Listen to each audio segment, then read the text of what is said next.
Hi, எல்லோரும் எப்படி இருக்கீங்க? வணக்கம். Welcome to Iniya's diary. இன்றைக்கி ஃப்ரெஷ் மண்டே மார்னிங். இன்றைக்கி ஒரு சிறந்த ஒரு விழிப்புணர்வை பற்றி இந்த வீடியோவில் நம்ம பார்ப்போம். அதே சமயத்தில் ஒரு ஒரு வாரமாக நான் வந்து வீடியோக்கெல்லாம் போடல. ஏன் அப்படின்னு கேட்டிங்கன்னா, கொஞ்சம் மனசுக்கு ரொம்ப வருத்தமாக இருந்தது.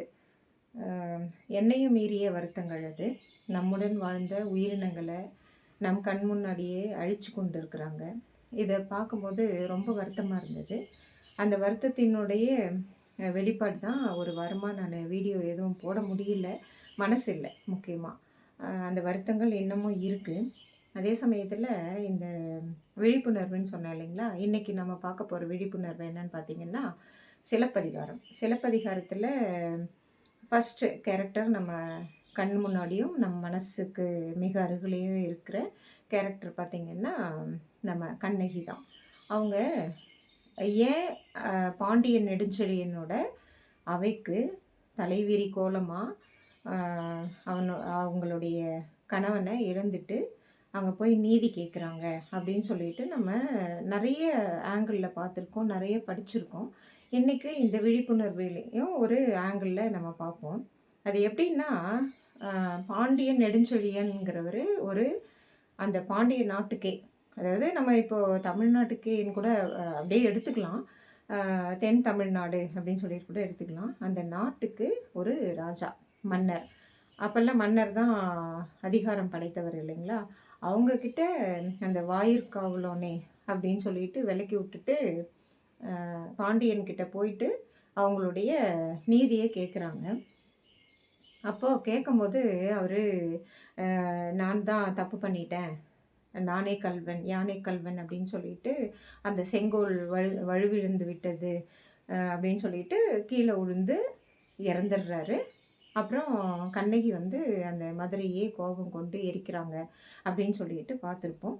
அதே சமயத்தில் இன்னொரு ஆங்கிளில் நம்ம அந்த மந்திரி தான் யாரும் கிடைக்கல, அதாவது கோப்பெருந்தேவியோட கால் சிலம்பு, அதை வந்து மாணிக்கப்பரல், ஓகேவா, கண்ணகியோட கால் சிலம்பில் முத்துப்பரல் இருந்தது. இதை வந்து இன்டிஃப்ரென்ஷியேட் பண்ண தெரியாமல் ஒரு குற்றவாளியை பிடிக்கணும், கொலைக்களத்தில் தலையை துண்டிச்சிடணும் அப்படின்னு சொல்லிட்டு மந்திரி பண்ண அந்த வேலை தான் கண்ணகியோட ஹஸ்பண்டு கோவலன் இறந்ததுக்கான காரணம். இதில் என்ன தெரிய வருதுன்னா, அதாவது ஒரு பிரச்சனை வருது அப்படின்னும் போது அந்த பிரச்சனை ஒரு மந்திரியால் கொண்டு போகிறாங்க. அதாவது பாண்டியன் நெடுஞ்செழியனோட மந்திரிமார் அவங்க வந்து ஒரு தவறான ஆளை கொண்டு போய் அரசன் முன்னாடி நிறுத்திடுறாங்க.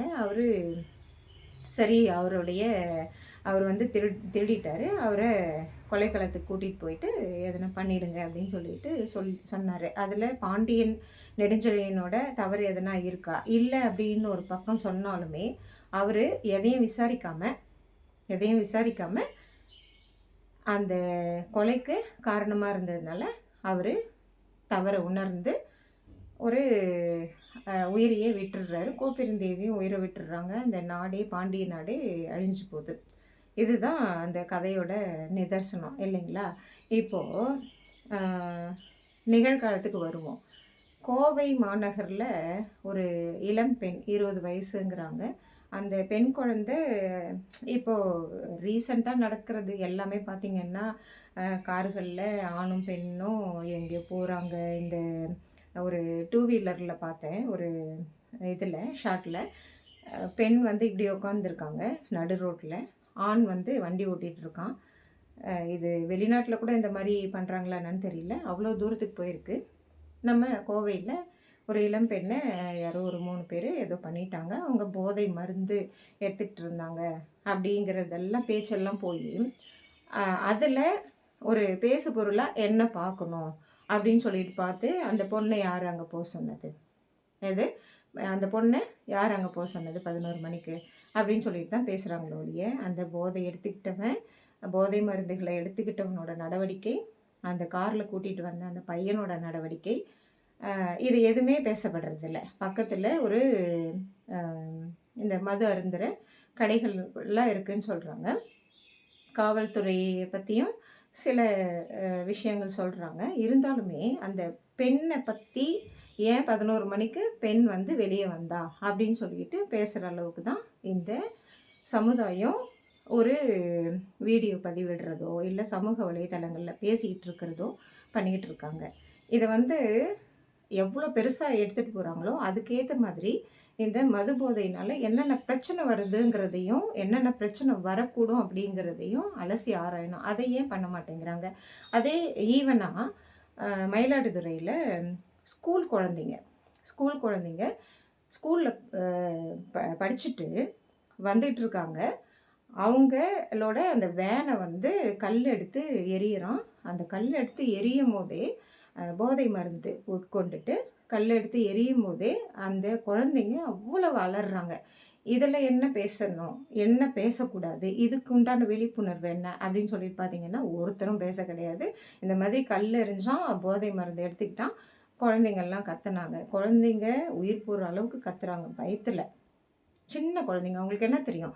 ஒரு போதையாசாமி அவனுடைய அந்த உருவமே பார்த்திங்கன்னா ரொம்ப அகோரமாக இருக்கும். அவன் வந்து கல்லெடுத்து அடிக்கும் போது அந்த குழந்தைங்க கத்துறது இவங்களுக்கு தெரியலையா? இது பொண்ணை பேசுனாங்க இல்லையா, 11 மணிக்கு ஏமா வர அப்படின்னு சொல்லிட்டு. அந்த பெண் எவ்வளோ வேதனையில் இருப்பா, மற்ற பெண்களெல்லாம் எவ்வளோ வேதனையில் இருப்பாங்க, அவங்களை சார்ந்த ஆண்கள், அவங்களுக்கு சப்போர்ட் பண்ணுற ஆண்களோ பெண்களோ எவ்வளோ வேதனையில் இருப்பாங்க. இந்த சமுதாயம் நாம் என்ன செய்யணும் அப்படின்னு சொல்லி பேசுகிறத தவிர்த்துருது இந்த சமூகம். அதை தான் நான் சொல்ல வரேன். இந்த விழிப்புணர்வுன்றது இதுதான்.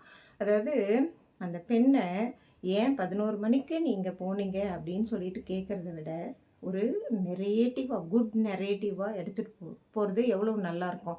நீங்கள் 11 மணிக்கு 10 மணிக்கெல்லாம் வெளியே போகாதீங்கம்மா, இப்போது காலம் கெட்டு கிடக்குது அப்படின்னு பேசுறது வேறு. ஓகேவா? 11 மணிக்கு நீ ஏன் போனாங்க, அங்கே உனக்கு என்ன வேலை அப்படின்னு பேசுகிறது தான் தப்பு. இதுதான் தவறுன்னு சொல்கிறேன். அதே மாதிரி தான் கண்ணகியை வந்து எப்படி சொல்லுவாங்கன்னா மதுரையை எரிச்சிட்டாங்க அப்படின்னும் இன்னொரு ஆங்கிளில் சொல்லுவாங்க. ஒரு மன்னனே இறந்துட்டாங்க இந்த அம்மானால அப்படின்னு சொல்லிட்டுலாம் சொல்லிகிட்டு இருப்பாங்க. இந்த விழிப்புணர்வுகளை தான் நம்ம ஒரு குட் சென்ஸோடு மாற்றணும். அது கற்புங்கிறதுனால, கண்ணகிக்கு கற்புங்கிறதுனால அமைதியாக இருக்காங்க தமிழர் அப்படின்னு சொல்லிட்டு சொல்கிறதுனால கற்பு வந்துருச்சு. அங்கே கண்ணகி வந்து தன் கணவனோட ஒரு இறப்புக்காக தான் ஒரு மன்னனையே கேட்டாங்க அப்படிங்கிறது வந்துருச்சு. மதுரை எரிச்ச அந்த நிகழ்வு மறைஞ்சிருச்சு. ஆனால் இன்னைக்கு அதே ஒரு பெண்ணை அவளுடைய கற்பை பற்றி தான் பேசிகிட்டு இருக்காங்க. கற்புங்கிறது அவள் வந்து அந்த 3 அந்த பேர் கூட நமக்கெல்லாம் தெரியாது, இந்த சமூகத்துக்கும் தெரியாது. அந்த பாழா போனவங்க அவனுங்களோட எதனா இந்த மாதிரி நடக்கும்னுட்டா போனாங்க இல்லையே. அதை வந்து இப்படி பேசலாம் இல்லைங்களா? 10 மணிக்கு மேலே இல்லை 8 மணிக்கு மேலே நீங்கள் எங்கேயும் போகாதீங்கம்மா. இல்லை உங்களுக்கு தெரிஞ்சு அந்த காட்டோரமாக யாருன்னா போகிறாங்கன்னா ஏமா போகிறீங்க, எதுக்கு போகிறீங்க, இந்த சைடு என்ன வேலை உங்களுக்கு அப்படின்னு சொல்லிட்டு நல்லதாக இந்த சமுதாயத்துக்கு நல்லதை பண்ணுறதுக்கு உண்டான வழியை பார்க்கணும். அதுதான் இந்த சமுதாயத்துக்கு இப்போ தேவைப்படுது. அதே சமயத்தில் இந்த பள்ளி குழந்தைகள் சொன்னேன் இல்லையா, பள்ளி குழந்தைகள் வந்து அவ்வளோ தூரம் அந்த பையன் கல் எடுத்து போடுறான். அவனை ஒரு 2 அந்த பொதுமக்களில் ஒரு 2-3 பேர் ஒரு 5 பேர் பிடிச்சி இருந்தாங்கன்னாவே அந்த கல் எடுத்து போடுறத அவன் நிறுத்தியிருப்பான். நம்ம மேலே விழுந்துருமா அப்படின்ற பயம் இருக்கலாம். இருந்தாலுமே குழந்தைங்க பயத்தோட நம்ம பயம் இல்லை, நம்ம மேலே அடிபட்டு நமக்கு ரத்த காயம் ஏற்படுது, அவனால் அந்த சமுதாயத்துக்கு தீங்கான அந்த போதைப் பொருட்களை உட்கொண்டவங்களால் நமக்கு எதனா தீங்கு ஏற்படுமா அப்படிங்கிறத விட இந்த குழந்தைங்க தான் முக்கியம் இல்லையா? அதையே யோசிக்கல. இந்த போதையே 2 விதமாக வருது இல்லைங்களா? அந்த பொண்ணை பேசினது, அந்த குழந்தை 20 வயசு குழந்தை, இந்த பாப்பா என்ன வேதனைப்பட்டுட்டு இருக்காளோ தெரியல. அதை வந்து கொஞ்சம் இந்த மாதிரி யோசிங்க.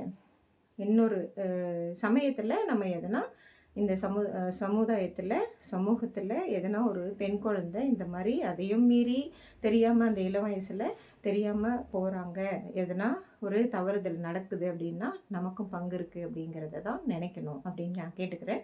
அதே சமயத்தில் பள்ளிக்கூடம் படிக்கிற குழந்தைகள் ரொம்ப பாவம், அவங்களையும் காப்பாற்றணும். இந்த போதையாசாமி அவனே மன்னிப்பு கேட்டிருக்கான். ஆனால் அந்த பொண்ணு விஷயத்தில் அந்த போதை ஆசாமிகள் மன்னிப்பு கேட்டாலும் இந்த சமுதாயம் ஏற்றுக்காது. அந்த மாரி மன்னிப்பு கேட்கறதுக்குன்னு சில விஷயங்கள்லாம் இருக்கு. இப்போ ரீசென்ட்டா அ உச்சன் அ உயர்நீதிமன்றம், உச்சநீதிமன்றத்தில நடந்த 2 நிகழ்வுகள எடுத்துக்குவோம். உயர்நீதிமன்றம் சொல்லியிருக்காங்க. நான் ஏற்கனவே ஒரு வீடியோல சொல்லியிருக்கேன். இந்த நீதிமன்றங்கள்லாம் என்ன, நீங்கள்லாம் அ அதாவது தேவையில்லாத கேஸ்கள் எல்லாம் எடுத்து வழக்குகள்லாம் எடுத்துட்டு வந்து கொட்டுறதுக்கு சர்வரோக நிவாரணியா அப்படின்னு சொல்லிட்டு கேட்டிருக்காங்க. அது எத்தனையோ தடவ கேட்டிருக்காங்க. இந்த ஒண்ணுமே இல்லாத வழக்குகள்லாம் ஏன் நீதிமன்றத்துக்கு கொண்டு வந்து அங்க சொல்யூஷன் தேடணும் அப்படின்னு சொல்லிட்டு பார்க்குறீங்க அப்படின்னு சொல்லிட்டு. இதெல்லாம் இந்த மாரி தான். சமூக பொறுப்பு இருக்கணும். எல்லாருக்குமே சமூக பொறுப்பு இருக்கணும். ஒரு தவறுதல் நடக்குதுன்னா, அந்த தவற மாத்தணும். அ இப்போ ஒரு பெண் குழந்தை, அவள இந்த மாரி பண்ணிட்டாங்க. அது நீதிமன்றத்துக்கு போறது நல்லது. அதே பள்ளிக்கூட குழந்தைகள் கல் எடுத்து எறியறான். அவன மட்டும் நீதிமன்றத்துக்கு கூட்டிட்டு போவாங்க. அவனுக்கு தண்டனை குடுத்துருவாங்க. ஆனா, அந்த பெண் குழந்தை விஷயத்துல அவங்களையும் விசாரிப்பாங்க. இந்த போதை ஆசாமிகளையும் விசாரிப்பாங்க. இதெல்லாம் நீதிமன்றத்துக்கு போகக்கூடிய விஷயங்கள் தான். ஆனா, அதே சமயத்துல இப்போ பணி நியமனங்கள்னு சொல்லிட்டு கூட நானு பேசிட்டு இருந்தேன். அந்த பணி நியமனங்கள்ல வந்து ஒரு தமிழ் தெரிஞ்சவங்க, ஹிந்தி தெரிஞ்சவங்க அப்படிங்கிறது ஒரு விஷயம் இருக்கு. அதே சமயத்துல காசு குடுத்து வர்றவங்க, காசு குடுக்காம வர்றவங்கன்ற விஷயமும் இருக்கு. இதுக்கு நீதிமன்றத்துக்கு போகுது அப்படின்னு சொன்னேன் இல்லைங்களா? இந்த நீதிமன்றத்துக்கு போன ஒரு கேஸ பத்தியும் நான் அடிக்கடி சொல்லுவேன். குஷ்பு வெர்சஸ் கன்னியம்மாள் அப்படின்னு சொல்லிட்டு ஒரு கேஸ் இருக்கு. குஷ்புங்கிறவங்க வடநாட்டு பெண்மணி. ஆனா தமிழ்நாட்டு மருமகளா ஆனேன் அப்படின்னு சொல்லுவாங்க. தமிழ் தெரியும், ஹிந்தி தெரியும், இங்கிலீஷ் தெரியும். இத்தனை லாங்குவேஜும் தெரிஞ்சவங்க. இவங்க உச்சநீதிமன்றத்துக்கு ஒரு இந்த குஷ்பு வெர்சஸ் கன்னியம்மாள் இந்த கேஸ்க்காக போறாங்க. அங்க உச்சநீதிமன்றத்துல என்ன சொல்றாங்கன்னா, இந்த ஒரு பெண்மணிக்காக இத்தனை பேர் வந்திருக்கீங்களே, அவங்க என்ன செஞ்சாங்க? நீங்க தானே செப்பல் தூக்கி அடிச்சிருக்கீங்க. அவங்க மேல என்ன தப்பு இருக்கு? அவங்க கருத்த சொல்றாங்க. இத்தனை பேரும் ஒவ்வொரு இடத்துலயும் ஒரு ஒரு கேஸ் போட்டிருக்கீங்க. இது சமுதாய பொறுப்புணர்வு மிகுந்ததா? அப்படின்னு சொல்லிட்டு உச்சநீதிமன்ற நீதிபதி கேட்டாங்க. கரெக்ட்டு தானே? அதாவது குஷ்பு அப்படிங்கிற ஒரு பெண்மணி மீது ஒரு குற்றச்சாட்டை ஏற்படுத்துறதுக்காக, அதாவது தன் சுயம் சார்ந்த வெறுப்புக்காக அந்த பெண்மணி மீது அங்கங்க கேஸ் போட்டு, அத உச்சநீதிமன்றம் வரைக்கும் எடுத்துட்டு போனாங்க. ஒரு 100 கேஸ. அந்த 100 கேஸ வந்து உச்சநீதிமன்ற நீதிபதிகள் இது இப்படிதான் கேட்டாங்க. சர்வரோக நிவாரணியா நீதிமன்றம் அப்படின்னு சொல்லிட்டு கேட்டாங்கன்னு சொன்னேன் இல்லைங்களா? அத வந்து இப்படிதான் கேட்டாங்க. குஷ்பு வெர்சஸ் கன்னியம்மாள்ன்ற கேஸ படிங்க. அதுலயும் ஒரு விழிப்புணர்வு இருக்கு. குஷ்புங்கிறவங்க தமிழும் பேசுவாங்க, ஹிந்தியும் பேசுவாங்க, இங்கிலீஷும் பேசுவாங்க. இன்னும் என்னென்ன லாங்குவேஜ் தெரியும்னு தெரியல மேடம்க்கு. அவங்க நெறைய பெண்களுக்கும் இந்த பெண் அமைப்பு இருக்கு இல்லைங்களா? Woman commission. அதுலயும் நெறைய நல்லது பண்ணியிருக்காங்க. அதெல்லாம் ஒரு விழிப்புணர்வு சொல்லணும் இந்த விஷயத்துல அப்படின்னு சொல்லிட்டு தான் சொல்லிட்டு இருக்கேன். உச்சநீதிமன்றத்துல அந்த மாரி கேட்டாங்க. அதாவது வடநாட்டு பெண்மணி, தமிழ்நாட்டு பெண்கள் அப்படின்னு இல்லாம நீதி, நியாயம், சமூக பொறுப்புணர்வு இதுதான் நம்ம பார்க்கணும். அதே சமயத்துல இதுல இன்னொன்னு இந்த பணி நியமனம்னு சொன்னேன் இல்லைங்களா? நானு சவுகார்பேட்டையில தான் ஒரு எக்ஸாம் எழுதுறேன். அங்க தான் நான் பாஸ் ஆனதும். அங்க நான் எழுதிட்டுருக்கும்போதே ஒருத்தர் வந்து டீச்சர் அவங்க. நான் எழுதுனத பார்க்குறாங்க. இன்விஜிலேட்டர் பார்த்துட்டே வருவாங்க. இதையும் நான் அடிக்கடி சொல்லியிருக்கேன். அங்கேயே சொன்னாங்க, "நீங்க நல்லா எழுதியிருக்கீங்க" அப்படின்னு சொல்லிட்டு. அவங்களும் ஒரு வடநாட்டு பெண்மணி தான். தமிழ் தெரியுது அவங்களுக்கு. ஈவன் தமிழ் தெரியுது. நான் நெறைய ஐடென்டிஃபை பண்ணியிருக்கேன். தமிழ நல்லா கத்துக்கிட்டு இருக்காங்க. நம்ம பணி நியமனங்கள்ல நெறைய பேர் வர்றதுக்கு காரணமும் அவங்களுடைய தனித்திறமைகள் தான். நம்ம வந்து ஹிந்தி தெரியாது போங்க அப்படின்னு சொல்லிட்டெல்லாம் சொல்லிட்டு இருக்கிறதுனால ஒரு பிரயோஜனமும் இல்ல. நெறைய தமிழ் இலக்கிய அறிஞர்கள் வெளிநாட்டிலிருந்து வந்தவங்க தான். நெறைய மொழிய பேசுங்க அப்படின்னு சொல்லிட்டு நம்ம காந்தியடிகள் கூட சொல்லியிருக்காங்க. அதனால இந்த இந்தியாவுல நம்ம நாட்ல தேசப்பற்றுள்ள நாட்ல இருக்கிற யாரையும் ஒரு பகை உணர்வோட பார்க்கக்கூடாது அப்படின்னு சொல்லிட்டும் கேட்டுக்கிறேன். இந்த பணி நியமனத்துல வடநாட்டுக்காரங்க நம்மள விட தமிழ நல்லா படிக்கிறாங்கங்கிறத மனசுல வச்சுக்கிட்டு ஒரு பொறுப்புணர்ச்சியோட நம்ம தான் அதாவது தூய தமிழச்சி நான் உங்ககிட்டலாம் கேட்டுக்கிறேன். நம்மகிட்ட கேட்டுக்கிறேன். நம்ம தான் தமிழ நெறைய படிக்கணும் அவங்கள விட. அவங்க படிக்கிறாங்க. வீரமா முனிவர்லாம் வேற எங்கேயோ இருந்து வந்தவங்க. ஜோசப் பெஸ்கி அவர் பேரு. ஆனா வீரமா முனிவர்ன்னு வச்சுக்கிட்டு நம்ம தமிழ படிச்சாங்க. இங்கே ஒரு தமிழ் மாணவன் உறங்குகிறான்னு சொல்லிட்டு ஒரு கிறிஸ்தவர் தான் இங்க வந்து படிச்சாரு. பிரெஞ்சு நாட்டுக்காரர். அவங்கெல்லாம் இங்கிலீஷ் நாட்டுக்காரங்கலாம் நெறைய பேர் வந்திருக்காங்க. இப்போ வடக்கன் அப்படின்னு சொல்றோம். அந்த மாரி எல்லாம் எதுவும் வேண்டாம். நம்ம தமிழ அவங்கள விட நல்லா படிக்கணும். அந்த பணி நியமனத்தில நல்லா படிச்சு நெறைய மார்க் வாங்கி, அவங்களெல்லாம் விட ரேங்க்ல முன்னாடி வந்து இந்த பணி நியமனங்கள்ல நடக்கிற இந்த மணி பிஸ்னஸை விட்டுறணும் அப்படின்னு சொல்லிட்டோம். இந்த வீடியோவில் விழிப்புணர்வாக கேட்டுக்கிறேன். அதே சமயத்தில் உச்சநீதிமன்றத்தில் ஒரு 2 நாளைக்கு முன்னாடி இதுதான் என்னை ரொம்ப வேதனைப்படுத்துது. ஒரு இது கொடுத்துட்டாங்க உத்தரவு. அதாவது schools, colleges, bus stop, railway stations இந்த மாதிரி இருக்கிற இடத்துல இருக்கிற ஸ்ட்ரே டாக்ஸ் எல்லாம் அப்புறப்படுத்துங்க அப்படின்னு சொல்லிட்டாங்க. இது ஒரு வாரமாக இந்த மாதிரி கொடுத்துருவாங்களோன்னு யோசிச்சுட்டு இருந்தேன். நம்ம தலைமை செயலாளர்கள்லாம் போயிட்டு வந்தாங்க இல்லைங்களா, அப்படியே யோசித்தேன். அந்த மாதிரி வந்துருச்சு. அதில் உள்ள பிரச்சனைகள், இந்த சமூக விழிப்புணர்வு எவ்வளோ இருக்கு பாருங்கள் நமக்கெல்லாம். டாக் லவர்னு சொல்லிட்டு நம்ம கிண்டல் அடிச்சிட்டு இருக்கோம். என்னை கூட நிறைய பேர் கிண்டல் அடிக்கிறாங்க டாக் லவர்னு. டாக் ஹேட்டர்ஸ் அப்படின்னு சொல்லிட்டு கிண்டல் அடிக்க முடியல அப்படிங்கிறது பெருமையா? இல்லை, அப்படி இல்லை. டாக் லவ்வர்ஸ்ன்னு கிண்டல் அடிக்காதீங்க. டாக் ஹேட்டர்ஸ்ன்னும் ஒரு பிம்பத்தை உருவாக்காதீங்க. டாகுங்கிறது ஒரு உயிரினம். அது எவ்வளவு பாடாப்படுதுன்னு சொல்லிட்டு எத்தனையோ வீடியோஸ் பார்க்குறோம். இல்லை, ரேபிஸ் கடிச்சு எத்தனை மனிதர்கள் உயிரை இழந்திருக்காங்க. தன் உயிரை இழந்து அவங்க பேரண்ட்ஸோ யாரோ ஒருத்தர் அவங்க உறவினர் அவ்வளோ வேதனைப்படுறாங்க. ஓகே, இதில் நம்ம முக்கியமாக புரிஞ்சுக்க வேண்டியது என்னென்னா, நீதிமன்றங்களும் அதை தான் சொல்கிறாங்க. ஒரு உயிர் நம்ம கூட வாழ்ந்துகிட்ருக்கு, அதுக்கு வாய் இல்லை. ஒரு நீதிமன்றத்துக்கு போய் தன்னுடைய நீதியை நிலைநாட்டிக்கிறதுக்கான திறமையோ அறிவோ இல்லை அதுக்கு. ஆனால் வாலாட்ட தெரியும். கொலை செய்கிறவனை கூட ஒரு கம்பை எடுத்து அடிக்கிறாங்க, கல் தூக்கி போடுறாங்க. ஒரு மாடு, பசு மாடுங்க, தெய்வமாக மதிக்கிறோம் நம்மெல்லாம். அந்த பசுமாட்டு மேலே 2 குடிக்காரங்க, இந்த போதை ஆசாமிங்க, இவங்களெல்லாம் கொஞ்சம் கவனிங்க. அந்த பசுமாட்டு மேலே கல் எடுத்து போட்டு அது துடிக்க துடிக்க சாவடிச்சிருக்காங்க. அப்போது அதை பற்றி பேசுனா கவு லவ்வரா அது பேர்? அப்படின்லாம் இல்லை. அந்த மாதிரி யோசிக்காதீங்க. நம்ம சுற்றி ஒரு நாயோ இல்லை பசுமாடோ இல்லை யானை, திருச்செந்தூர் கோயிலில் யானை வருது. காட்டிலெல்லாம் போயிட்டு ஆக்கிரமிப்பு பண்ணி, டீஃபாரஸ்டேஷன் பண்ணி, எத்தனையோ ஆக்கிரமிப்புகளை பண்ணி, அது வந்து கரும்புகள்லாம் எடுத்துகிட்டு போகிறோம், சாலைகளை போட்டிருக்கோம் நடுவில், இந்த காட்டுக்கு நடுவில் எத்தனையோ புலிகள் வருது, வெளியே வருது, நம்மளே பார்க்குறோமே. எத்தனையோ வீடியோவில் நானும் சொல்லியிருக்கேன். இதெல்லாம் சமூக பொறுப்புணர்வோடு அணுகணும்.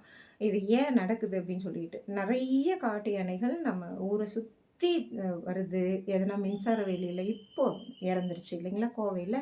திருச்செந்தூரில் ஒரு யானை வந்து அந்த கோயிலில் சுற்றுது, மனிதர்கள் இருக்கிற இடத்த தேடி வருது. அந்த மாதிரி தான் டாக்ஸும்.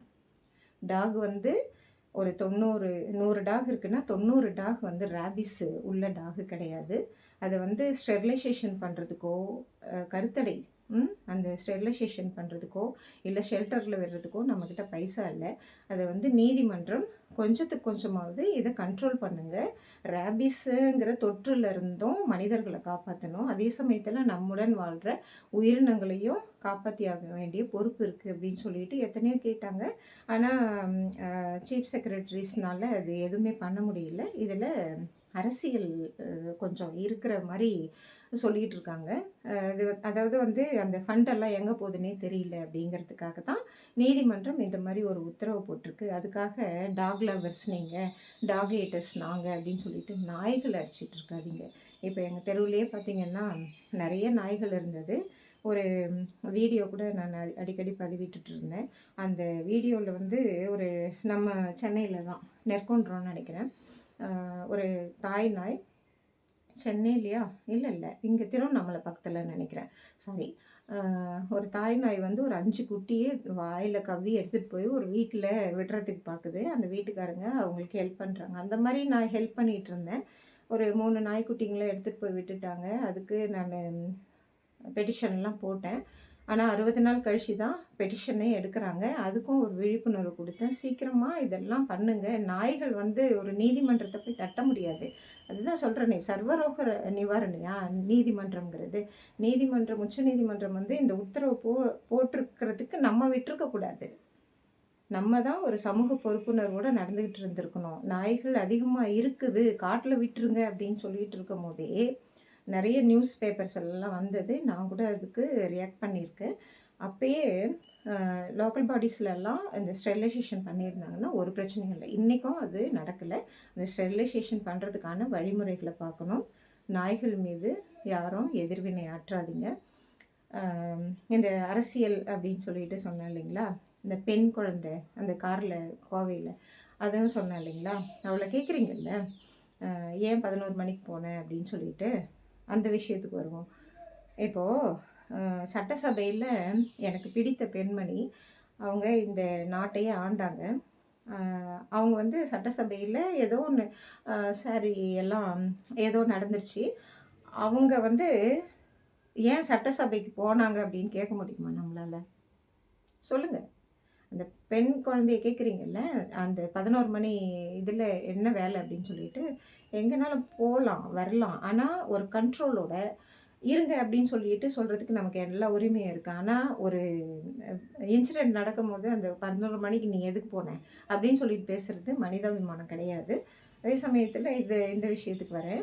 அவங்கள சட்டசபைக்கு ஏன் போனேன், அவனை அதனால தான் இந்த இதெல்லாம் பிடிச்சி இழுத்தாங்க அப்படின்னு சொல்ல முடியுமா? ஆனால் அவங்க சொன்ன வார்த்தைகள் என்னென்னா, நான் இந்த சட்டசபைக்குள்ளே இந்த அதிகாரம் படைத்த ஒரு போஸ்ட்டில் உட்காரத்துக்காக நான் வருவேன் அப்படின்னு சொல்லிட்டு போனாங்க. அதுதான் பெண்மை. அந்த மாதிரி அந்த பெண்ணும் அந்த 3 பேர் வந்து இந்த மாதிரி பண்ணிட்டாங்க அப்படிங்கிறது ஒரு படிப்பினை அவளுக்கு, அந்த குழந்தைக்கு. அவள் வந்து மிகப்பெரிய ஆளாக இந்த உலகத்தில் வரணும், அவள் வாழ்க்கையில் முன்னேறணும் அப்படின்னு சொல்லிட்டு நினைங்க. அதுதான் விழிப்புணர்வு. இதை தான் சிலப்பதிகாரத்தில் அரசியல் பிழைத்தோருக்கு, நான் இந்த அரசியல்லாம் பேச விரும்பலைங்க, அரசியல் பிழைத்தோருக்கு அறம் கூற்றாகும் அப்படின்னு சொல்லுவாங்க. இந்த அரசியலுக்குன்னு ஒரு அதிகாரம் இருக்குது.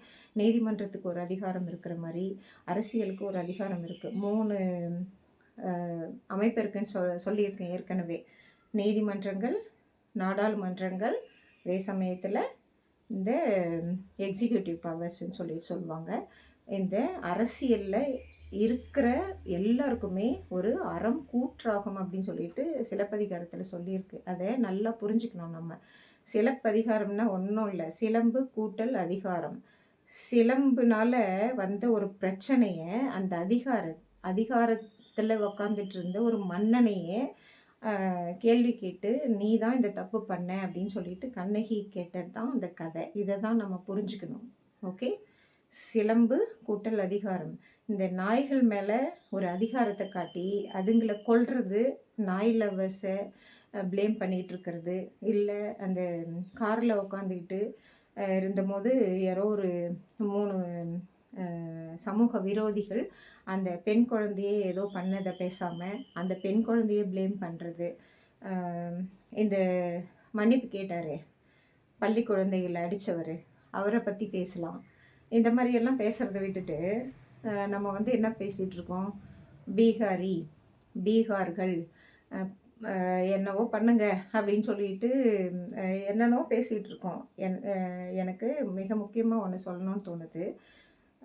எனக்கு வந்து ஒரு பெரிய பிரச்சனை வந்தது. நானும் ஒரு பெண் தான், தமிழச்சி தான். என்னை பீகார்காரர் தான் ஒருத்தர் காப்பாற்றினார், நம்ம ஆளுநர் தான். நிஜம். இதெல்லாம்